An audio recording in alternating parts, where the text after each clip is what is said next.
ডিমের এই রেসিপিটা যদি তোমরা না খেয়ে থাকো তাহলে কিন্তু ভীষণ মিস করবে। আর এই গরমে যখন বেশি কিছু রান্না করতে ইচ্ছে করবে না, তখন এই এক রেসিপিতে হবে সব কিছুর বাজিমাত।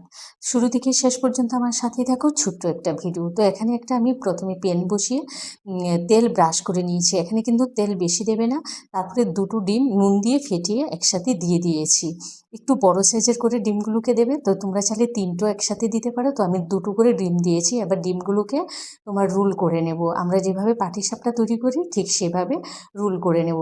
রুল করে নেওয়ার পর তারপরে তোমাদের পছন্দ মতো পিস পিস করে নেবে। তো আমি এভাবে একটা ডিম থেকে 4টে করে পিস করে নিয়েছি। তো ডিমের একটা অমলেটটা তৈরি হয়ে গেছে। এবার আবারও দুটো ডিম একসাথে নিয়ে একই পদ্ধতিতে ডিমের অমলেটটা তৈরি করে তারপরে রোল করে নিয়ে একইভাবে পিস করে নেব। তোমরা না ডিমটা একটু কাঁচা অবস্থায় থাকতে রোলটা করে নেবে, তাহলে দেখবে ডিমের পিসগুলো কিন্তু খুলে খুলে আসবে না। তো দেখো ডিমের অমলেটগুলো কিন্তু আমার তৈরি হয়ে গেছে। এবার এই প্যানে ওই যে তেলটা আছে, ওই তেলের মধ্যে পেঁয়াজটাকে একটু লাল করে ভেজে নেব।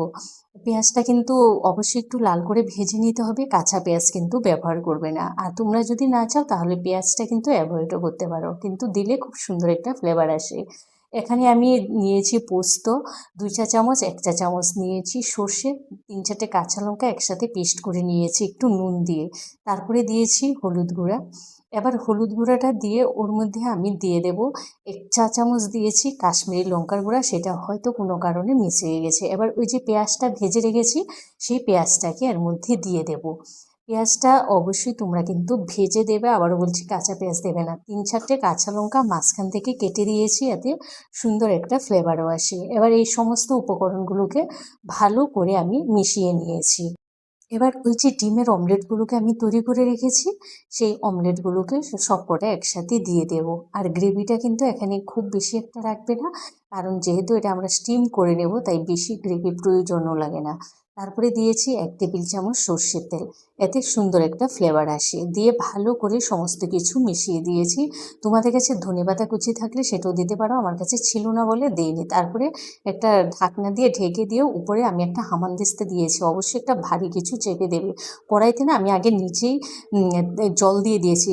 বাটিটা কিন্তু সরাসরি জলে বসিয়ে দেবে। তারপরে আমি 20 মিনিটের জন্য স্টিম করে নিয়েছি। ফিরে এসেছি 20 মিনিট পর। তারপরে যখন ঠান্ডা হয়ে গেছে আমি তারপরে কিন্তু নামিয়ে নিচ্ছি। গ্যাসটা অফ করে কিন্তু সাথে সাথে নামাবে না, ঠান্ডা করে তারপরে নামাবে। দেখো কড়াইয়ের জলটাও কিন্তু একদম কমে গেছে। দেখো তোমরা দেখতে পাচ্ছ কতটা সুন্দর হয়েছে, খেতেও কিন্তু দুর্দান্ত হয়। ডিমের এই ইউনিক রেসিপিটা তোমরা যদি না খেয়ে থাকো তাহলে কিন্তু ভীষণ মিস করবে। আর এটা পোলাওয়ের সাথেও ভালো লাগবে, ভাত রুটি পরোটা সব কিছুর সাথে ভীষণ ভীষণ ভালো লাগবে। ইউনিক পদ্ধতিতে ডিমের এই অমলেট ভাপাটা একবার তোমরা অন্তত তৈরি করে খেয়ে দেখো। ভিডিওটা ভালো লাগলে তোমাদের আত্মীয় স্বজন বন্ধু বান্ধব সবার সাথে বেশি বেশি করে শেয়ার করে দেবে। যারা চ্যানেলে নতুন আছো প্লিজ চ্যানেলটা সাবস্ক্রাইব করে পাশে থাকা বেল আইকনে ক্লিক করে দিও। তোমরা ভালো থেকো, সুস্থ থেকো। আর ভিডিওতে কিন্তু একটা লাইক দিতে ভুলো না, কারণ তোমাদের একটা লাইক আমাকে অনেক দূর এগিয়ে যেতে সাহায্য করে। তোমরা এইভাবে আমার পাশে থেকো। আর ভালো খাও, সুস্থ থেকো। আবারও দেখা হবে নতুন ভিডিও নিয়ে। টাটা।